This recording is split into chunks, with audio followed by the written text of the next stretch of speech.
दक्कनी चित्रकला शैली।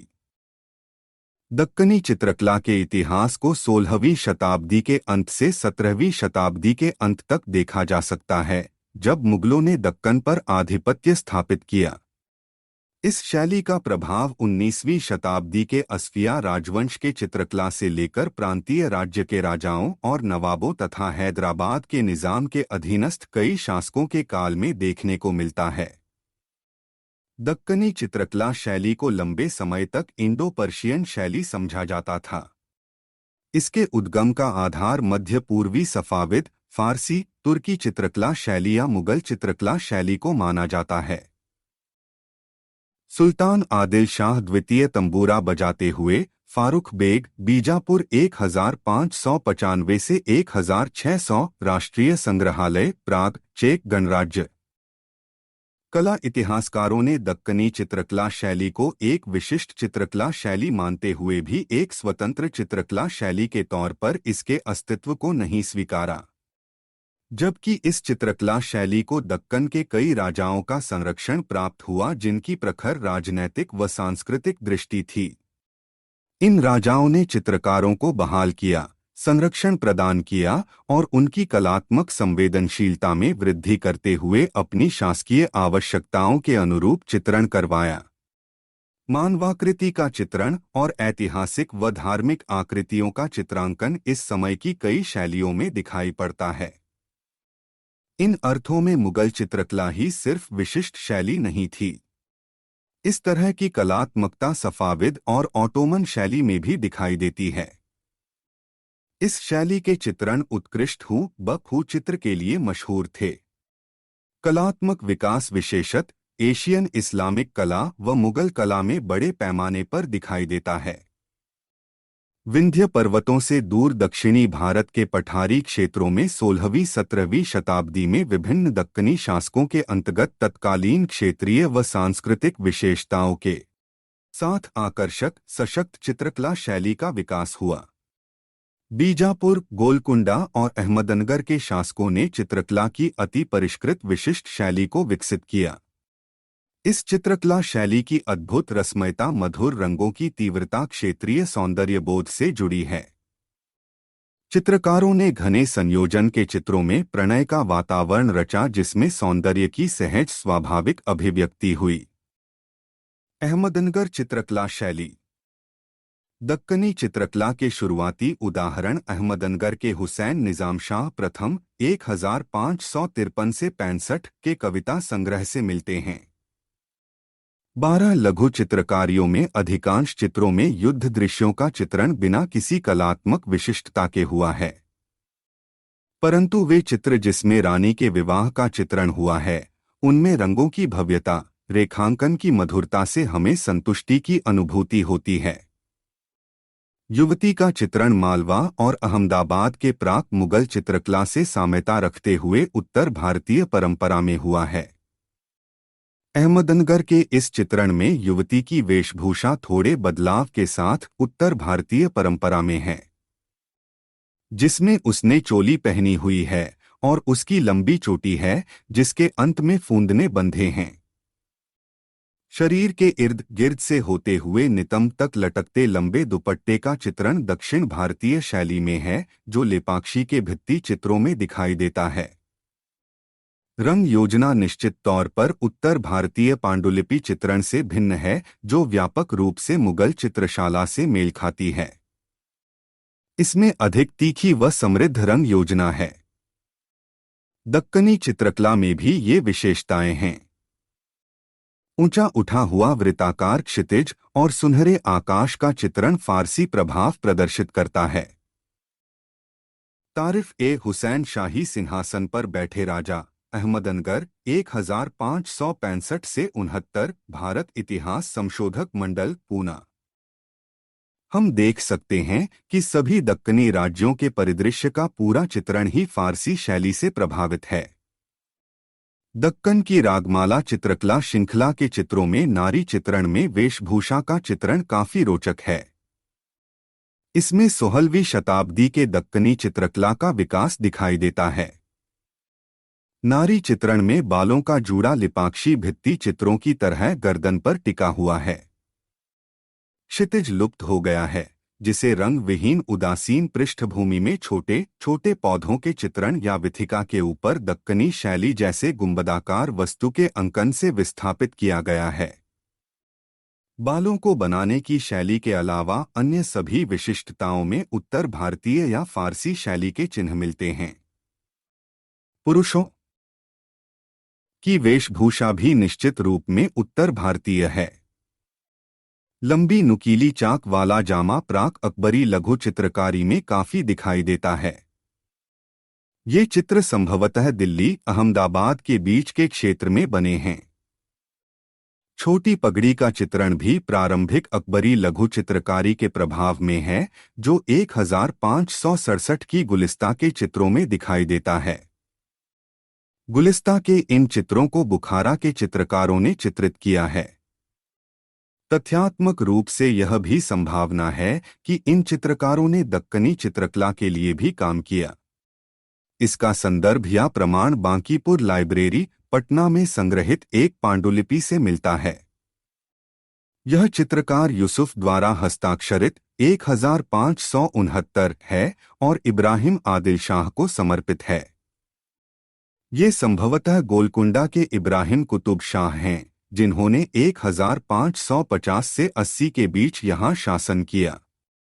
इस पांडुलिपि में 7 लघु चित्रकारी हैं, जो पूरी तरह उस समय की बुखारा शैली में चित्रित हैं।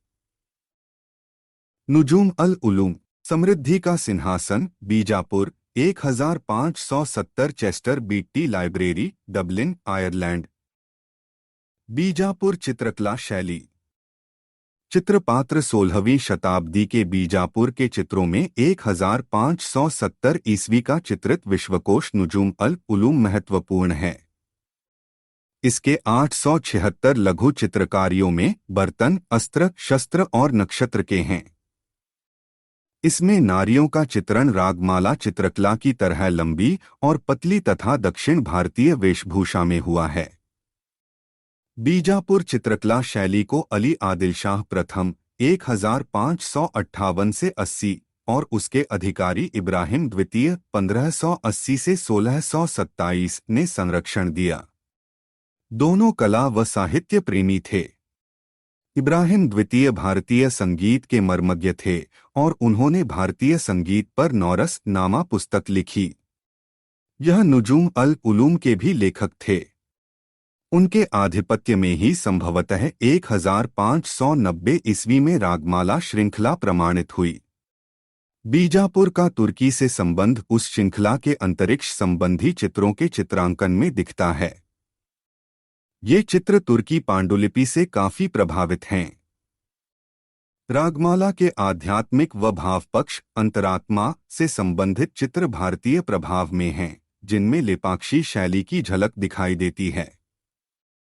ये आदिल शाह के दरबार के सुरुचिपूर्ण चित्रों में समृद्ध तीखे रंग, वेगपूर्ण रेखाएं और सहज संयोजन सौंदर्य बोध का अनुकरण करते हैं। समृद्धि का सिंहासन 7 खंडों का प्रतीकात्मक खाका है। प्रत्येक खाके में इनके निवासी हाथी और शेर से लेकर खजूर के वृक्ष, तोते व आदिवासी जनजातीय लोग अंकित किए गए हैं। छोटे छोटे चित्रों की यह चित्र श्रृंखला गुजरात के घरों के मुख्य दरवाजों पर लगे काष्ठ उत्कीर्ण पैनलों जैसे दिखते हैं या दक्कन के मंदिरों पर हाथियों की सीढ़ीनुमा चित्रों की याद दिलाते हैं। इस पृष्ठ की रंग योजना पूरी तरह इस्लामिक फारसी शैली में है। विशेष रूप से सिंहासन के ऊपरी हिस्से में पेड़ पौधों का चित्रण गहरी नीली पृष्ठभूमि के विरुद्ध दक्कनी शैली में चित्रित फूल पत्तियों से घिरा है। सिंहासन के दोनों ओर पेड़ पौधों का ये रूढ़िबद्ध चित्रण 16वीं शताब्दी के गुजराती पांडुलिपि चित्रों के हाशिए के चित्रण से मिलता जुलता है। इस प्रकार इस चित्र में सशक्त भारतीय दृश्य चित्रण परंपरा मौजूद है, जो इस लघु चित्रकला को संरचित करती है। योगिनी, बीजापुर, 17वीं शताब्दी, Chester BT library, Dublin, Ireland. चित्रकला की एक अन्य विषय वस्तु योगिनी है। योगिनी अर्थात योग में विश्वास करने वाली, शारीरिक व मानसिक रूप से अनुशासित जीवन जीने वाली, आध्यात्मिकता व बौद्धिकता की खोज में अंततः सब कुछ का त्याग कर असाधारण टाइम्स जीवन जीने वाली। इसे एक अज्ञात चित्रकार ने बनाया है। इसमें उसकी व्यक्तिगत शैली का विकास दिखता है। योगिनी की आकृति के अनुरूप चित्रकार ने लंबवत संयोजन चुना है। चित्र की पृष्ठभूमि में योगिनी की लंबी आकृति के ऊपर दाएं कोने में सफेद वस्तु का शंकुवाकार अंकन है। योगिनी मायना चिड़ियों के साथ क्रीड़ारत है। योगिनी के सिर पर बालों का ऊंचा जुड़ा है जो उसे और अधिक लंबा दिखा रहा है। शरीर के इर्द गिर्द वृत्ताकार लहराता लंबा दुपट्टा व अग्रभूमि में चित्रित अति सुंदर फूल पौधे चित्र को अद्भुत बनाते हैं। गोलकुंडा चित्रकला शैली। गोलकुंडा 1512 से एक स्वतंत्र राज्य था और 16वीं शताब्दी के अंत तक वह दक्कन राजवंश का सबसे समृद्ध राज्य था। अन्य देशों के साथ सामुद्रिक व्यापार के कारण इसे यह समृद्धि प्राप्त थी। एक तरफ पूर्वी तट से दक्षिणी पश्चिमी एशिया लोहा व सूती वस्त्र भेजे जाते थे।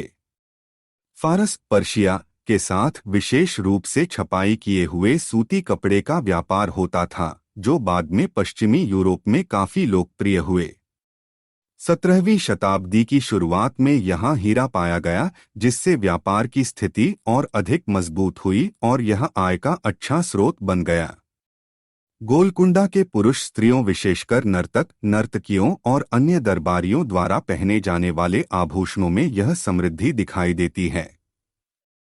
इसके अतिरिक्त गोलकुंडा चित्रकला ने असाधारण प्रसिद्धि प्राप्त की।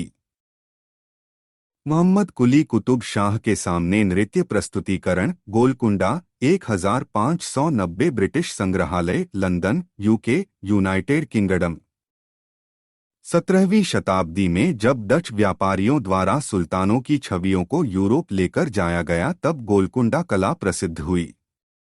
ये संभवत बाजार के लिए किया गया था और राजदरबारी चित्रकला के लिए संदर्भित थे। 1635 से 50 के बीच में गोलकुंडा चित्रकला से पूर्व ये पट 8 फीट ऊंचे और दीवार पर लटकन के तौर पर इस्तेमाल किए गए। ये चित्रण सांकेतिक डिजाइन से आच्छादित हैं, जिसमें आमतौर पर वास्तु संरचनाएं विभिन्न आकृतियों के चित्र चित्रित होते थे। अभी तक गोलकुंडा की कला के तहत पहचानी गई शुरू की 5 लघु चित्रकारियां 1463 के हाफिज के दीवान में पाई गई हैं।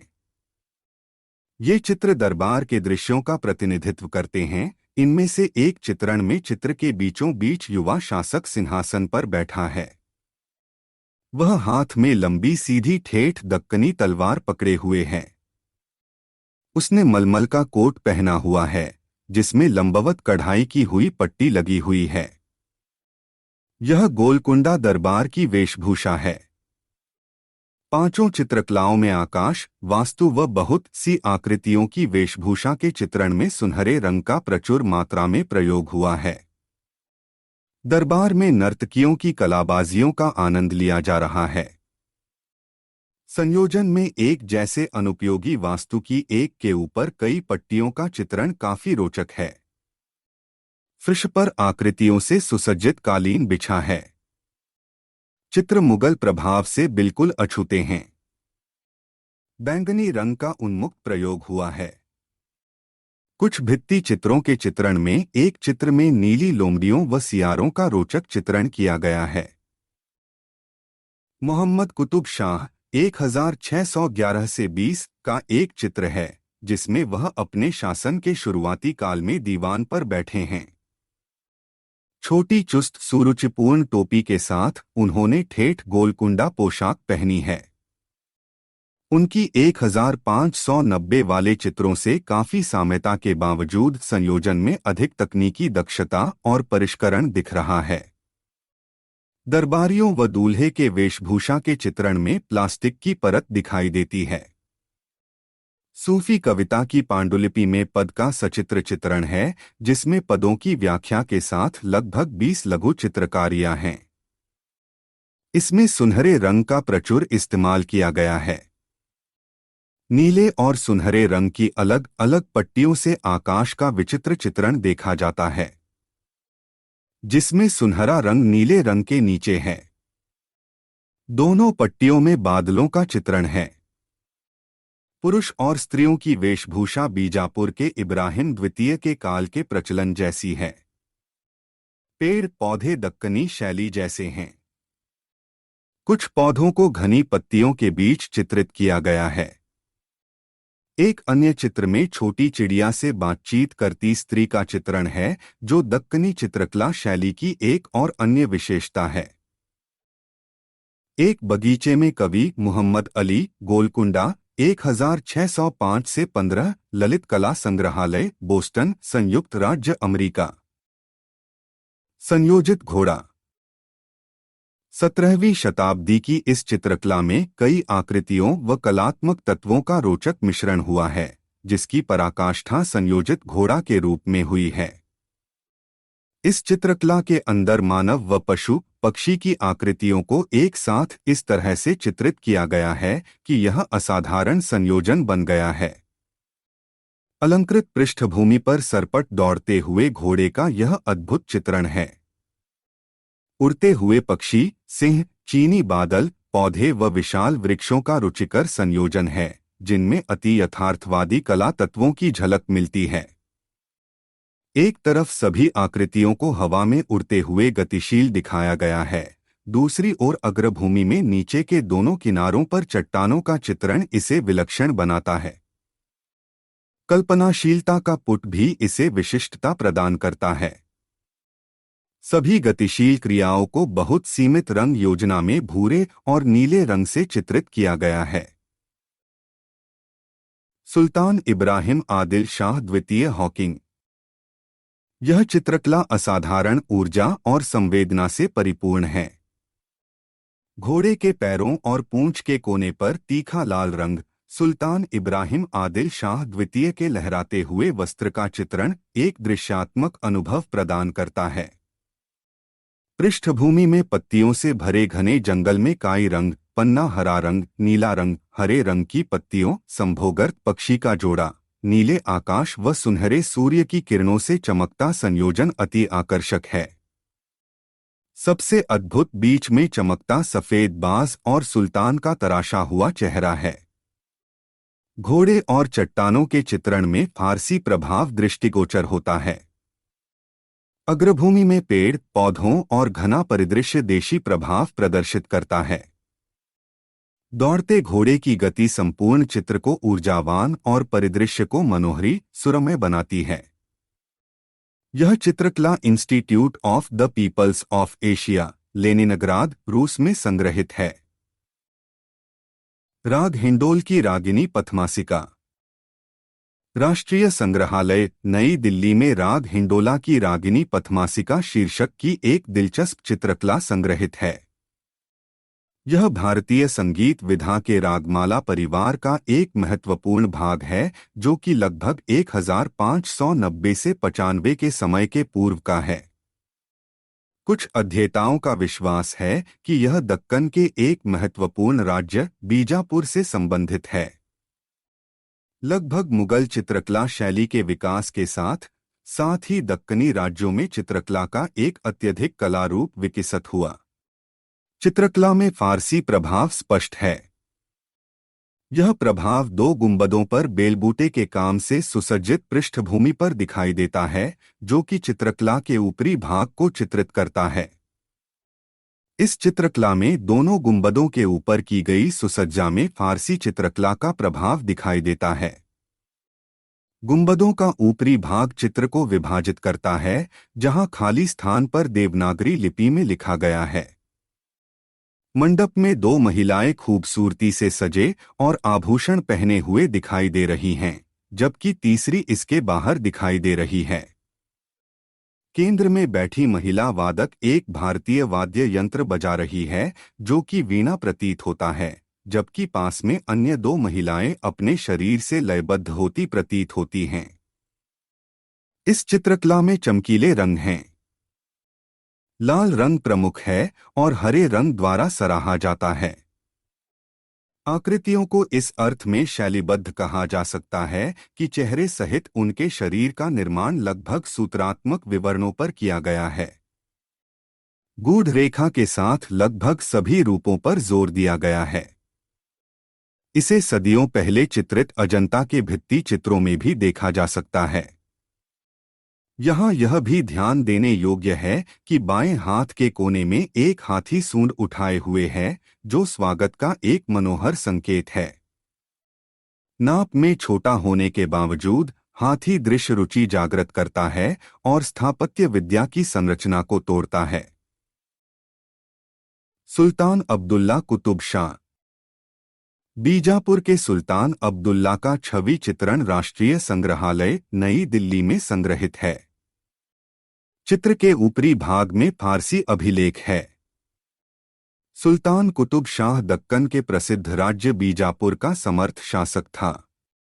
इसने दुनिया के विभिन्न हिस्सों के शासकों व कलाकारों को आकर्षित किया। इसमें वह सिंहासन पर बैठा है और उसने अपने हाथ में तलवार थामी हुई है, जो उसके राजनीतिक आधिपत्य का प्रतीक है। इसके अलावा उसके सिर के चारों ओर देवत्व का प्रभामंडल दिखाई देता है। हजरत निजामुद्दीन औलिया और अमीर खुसरो। राष्ट्रीय संग्रहालय नई दिल्ली में संग्रहित यह प्रांतीय प्रोविंशियल चित्र हैदराबाद दक्कन का है।